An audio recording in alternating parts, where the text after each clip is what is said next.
ನಮಸ್ತೆ, welcome back to my channel Mangla's kitchen. ಇವತ್ತಿನ ದಿನ ಬಂದು ಶನಿವಾರ. ಈ ಶನಿವಾರ ನನಗೆ ಇವತ್ತು ತುಂಬಾ ಚೆನ್ನಾಗಿತ್ತು. ಯಾಕೆ ಅಂತಂದರೆ ನಾವಿವತ್ತು ಹೊರಗಡೆ ಹೋಗಿದ್ವಿ. ನಾವು ಹೋಗಿದ್ದಂಥ ಸ್ಥಳ ಬಂದು ನಮ್ಮ ತಂದೆಯವ್ರ ಮನೆ ದೇವರ ಹೆಣ್ಣು ದೇವ್ರದ್ದು ಹಬ್ಬ ಇತ್ತು. ನಾವು ಅಲ್ಲಿ ಹೋಗಿದ್ವಿ ಇವತ್ತು. ಆ್ಯಕ್ಚುಲಿ ಇದು ನೆನ್ನೆನೇ ಇದ್ದಿದ್ದು ಹಬ್ಬ. ಕರಗ ಆರತಿ ಎಲ್ಲ, ತಂಬಿಟ್ಟು ಆರತಿ ಎಲ್ಲ ನೆನ್ನೆ ಇತ್ತು, ಫ್ರೈಡೇ. ಬಟ್ ನಾವು ಹೋಗೋದಕ್ಕಾಗಿರಲಿಲ್ಲ. ಸೊ ಹಂಗಾಗಿ ಇವತ್ತು ಸ್ಯಾಟರ್ಡೇ ಹೋಗ್ತಾಯಿದ್ದೀವಿ. ಇವತ್ತು ಬಂದು ನಾನ್ ವೆಜ್ ಊಟ ಎಲ್ಲ ಇರುತ್ತೆ.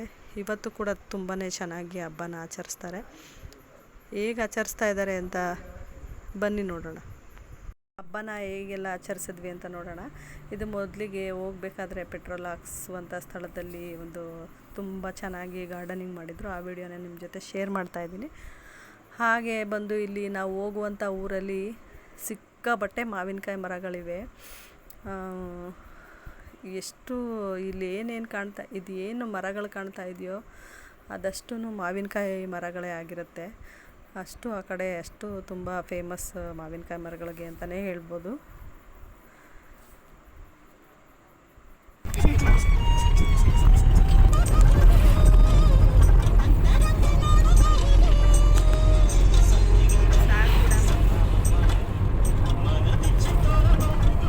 ಅದಾದಮೇಲೆ ಇಲ್ಲಿ ಕೋಟೆ ವರದ ಆಂಜನೇಯ ಸ್ವಾಮಿ ದೇವಸ್ಥಾನ ಇದೆ.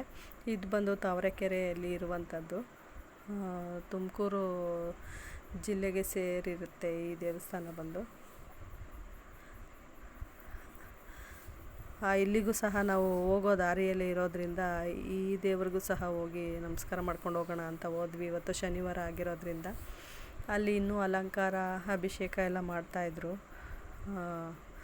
ಹಾಗಾಗಿ ದೇವ್ರಿಗೆ ಕೈ ಮುಕ್ಕೊಂಡು ಹಾಗೆ ಮಂಗಳಾರತಿನ ತಗೊಂಡು ನಾವು ಅಲ್ಲಿಂದ ಹೊರಟು ಬಂದ್ವಿ. ದರ್ಶನ ಮಾಡೋದಕ್ಕೆ ಆಗಲಿಲ್ಲ ಇಲ್ಲಿ. ಆ ದೇವಸ್ಥಾನದಲ್ಲಿ ಗಣೇಶ ಹಾಗೆ ಆಂಜನೇಯ, ಮಾತಾ ಅನ್ನಪೂರ್ಣೇಶ್ವರಿ ಇವರು ಸಹ ಇರ್ತಾರೆ. ಅದೆಲ್ಲ ಮುಗಿಸ್ಕೊಂಡು ನಾವೇನು ಬರಬೇಕಿತ್ತೋ ದೇವಸ್ಥಾನ ಶ್ರೀ ದಂಡಿನ ಪಾರ್ವತಿ ಅಮ್ಮನವರ ದೇವಸ್ಥಾನಕ್ಕೆ ಬಂದ್ವಿ. ಇದಾದಮೇಲೆ ಪೂಜೆಯನ್ನೆಲ್ಲ ಮಾಡಿಸ್ಕೊಂಡು ಇಲ್ಲಿ ಬೇವಿನ ಮರದಲ್ಲಿ ಅಮ್ಮ ಇದ್ದಾರೆ ಅನ್ನೋ ಅಂಥದ್ದು ನಂಬಿಕೆ. ಅಲ್ಲಿಗೂ ಸಹ ನಾವು ಪ್ರತಿಯೊಬ್ಬರೂ ಪೂಜೆನ ಮಾಡಿದ್ವಿ. ಇದಾದಮೇಲೆ ಇಲ್ಲೇ ಪಕ್ಕದಲ್ಲೇ ಒಂದು ಗಣಗಿಲೆ ಹೂವು ಮರ ಕೂಡ ಇದೆ. ಈ ಹೂವು ಅಂತ ಅಂದರೆ ದೇವಿಗೆ ತುಂಬಾ ಪ್ರಿಯವಾದಂಥ ಹೂವು. ಈ ತಂಬಿಟ್ಟು ಆರತಿಗಳಿಗೆಲ್ಲ ಈ ಹೂವನ್ನೇ ಮುಡಿಸಿ ಆರತಿಗಳು ಡೆಕೋರೇಷನ್ ಮಾಡುವಂಥದ್ದು. ಈ ಮರಕ್ಕೂ ಸಹ ನಾವು ಪೂಜೆನೆಲ್ಲ ಮಾಡಿ ಎಲ್ಲ ಮುಗಿಸ್ಕೊಂಡು ನಮ್ಮ ಕಡೆಯವರೆಲ್ಲ ಒಂದಷ್ಟು ಮಾತುಗಳನ್ನೆಲ್ಲ ಆಡ್ಕೊಂಡು ಕೂತಿದ್ವಿ. ಪೂಜೆ ಎಲ್ಲ ಆದಮೇಲೆ ಒಂದು ರಸಾಯನ ಮಾಡಿದರು. ಹಲಸಿನಹಣ್ಣು ಹಾಗೆ ಒಂದಷ್ಟು ಹಣ್ಣುಗಳು, ಇದನ್ನೆಲ್ಲ ಡ್ರೈ ಫ್ರೂಟ್ಸ್ ಎಲ್ಲ ಹಾಕಿ ಮಾಡಿ ಪ್ರಸಾದದ ರೀತಿಯಲ್ಲಿ ಎಲ್ರಿಗೂ ವಿನಿಯೋಗ ಮಾಡಿದ್ರು. ಆ ವಿಡಿಯೋನ ನಿಮ್ಮ ಜೊತೆ ಶೇರ್ ಮಾಡೋಕ್ಕಾಗಲಿಲ್ಲ, ಯಾಕಂದರೆ ಆ ಪ್ರಸಾದ ಮಾಡೋದ್ರಲ್ಲಿ ನಾನು ಭಾಗಿಯಾಗಿದ್ದೆ. ಸೊ ಹಂಗಾಗಿ ವಿಡಿಯೋ ಮಾಡಲಿಲ್ಲ. ಇಲ್ಲಿ ನಮ್ಮ ಚಿಕ್ಕಪ್ಪ ಇವ್ರು ಬಂದು ನಮ್ಮ ತಂದೆಯ ತಮ್ಮಂದರು. ಇವರು ನಮ್ಮ ಅಕ್ಕ ಪಕ್ಕದಲ್ಲಿದ್ದಾರಲ್ಲ, ಅವ್ರು ಬಂದು ಎರಡನೇ ತಮ್ಮ. ಅವರು ಇನ್ನೊಬ್ಬರು ಬಂದು ನಮ್ಮ ಅಪ್ಪ.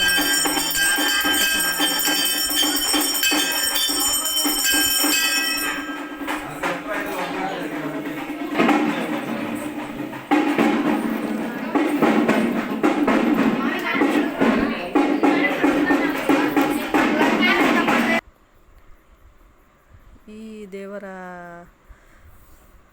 ವಿಗ್ರಹ ಈ ಸಲ ಇವ್ರಿಗೆ ಬೆಳ್ಳಿಯ ಕವಚನ ಮಾಡಿಸಿದ್ದಾರೆ ವಿಶೇಷವಾಗಿ.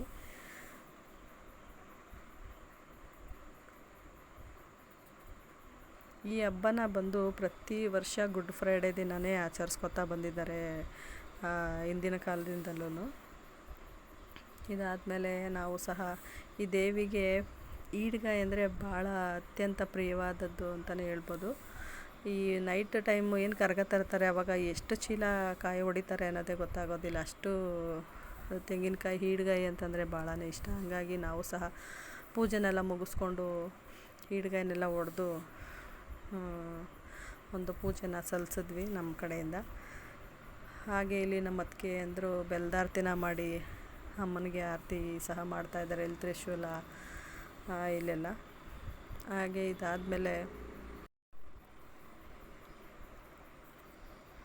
ಇದೆಲ್ಲ ಆದಮೇಲೆ ಈ ಪೂಜೆ ಕುಣಿತ ಅಂತ ಏನಿರುತ್ತೆ, ಇದನ್ನು ಎಲ್ಲ ಪ್ರತಿಯೊಬ್ಬರ ಮನೆಗೂ ಸಹ ಕರ್ಕೊಂಡೋಗಿ ಅವ್ರ ಮನೇಲಿ ಏನಿದೆ ಮಡ್ಲಕ್ಕಿ ಕೊಡೋರು ಕೊಡ್ತಾರೆ. ಹಾಗೆ ಪೂಜೆನ ಸಲ್ಲಿಸಿ ಅವ್ರ ಮನೇಲಿರುವಂಥ ಒಂದು ಬ್ಲೌಸ್ ಪೀಸು, ಬಳೆ ಈ ಥರದ್ದನ್ನೆಲ್ಲ ಕೊಟ್ಟು ಅಮ್ಮನಿಗೆ ಪ್ರತಿಯೊಬ್ಬರು ಮನೆಗೂ ಸಹ ಕರೆದು ಮನೆಗೆ ಅಮ್ಮನ್ನ ಕರೆದು ಮಡ್ಲು ತುಂಬುವಂಥ ಒಂದು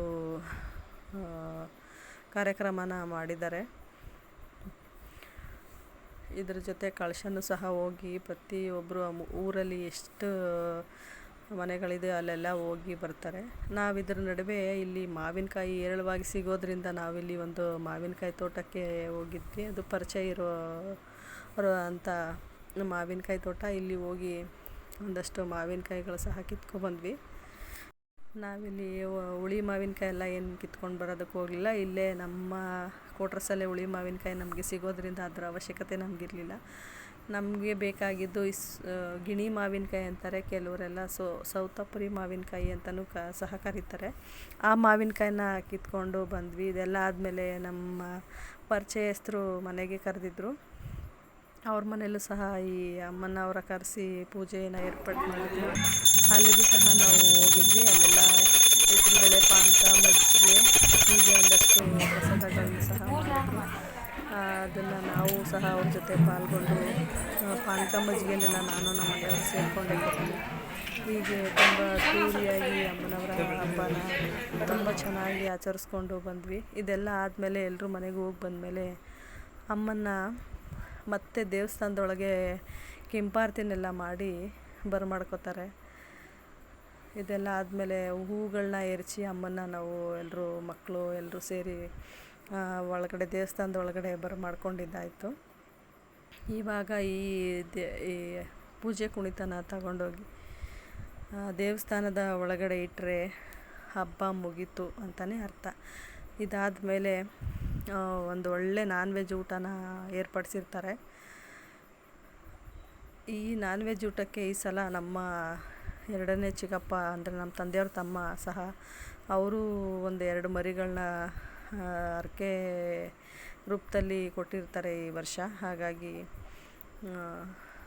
ಎಲ್ಲ ತುಂಬ ಸರಿಸುಮಾರು ಒಂದು 5-6 ಮರಿಗಳನ್ನೆಲ್ಲ ಕಡಿದು ಒಳ್ಳೆಯ ಹಬ್ಬನ ಮಾಡಿರ್ತಾರೆ ಇವತ್ತು. ನಾವು ಸಹ ಹೋಗಿ ಎಲ್ಲರೂ ಊಟ ಮಾಡಿಕೊಂಡು ಪ್ರಸಾದನೆಲ್ಲ ತಿಂದ್ಕೊಂಡು ಮನೆಗೂ ಒಂದಷ್ಟು ತಗೊಂಡು ಬಂದ್ವಿ. ನೋಡಿ, ಇದಾಗಿತ್ತು ಇವತ್ತಿನ ವಿಡಿಯೋ. ಯಾರ್ಯಾರಿಗೆ ನನ್ನ ಈ ವಿಡಿಯೋ ಇಷ್ಟ ಆಗಿದೆಯೋ ಅವರೆಲ್ಲ ಲೈಕ್ ಮಾಡಿ, ಶೇರ್ ಮಾಡಿ, ಸಬ್ಸ್ಕ್ರೈಬ್ ಮಾಡ್ಕೊಂಡು ನೋಡಿ ಅನ್ನೋಂತ ಕೇಳ್ಕೊತೀನಿ. ಲೈಕ್ ಮಾಡೋದನ್ನು, ಕಮೆಂಟ್ ಮಾಡೋದನ್ನು ಮರಿಬೇಡಿ. Thank you for watching. Thank you.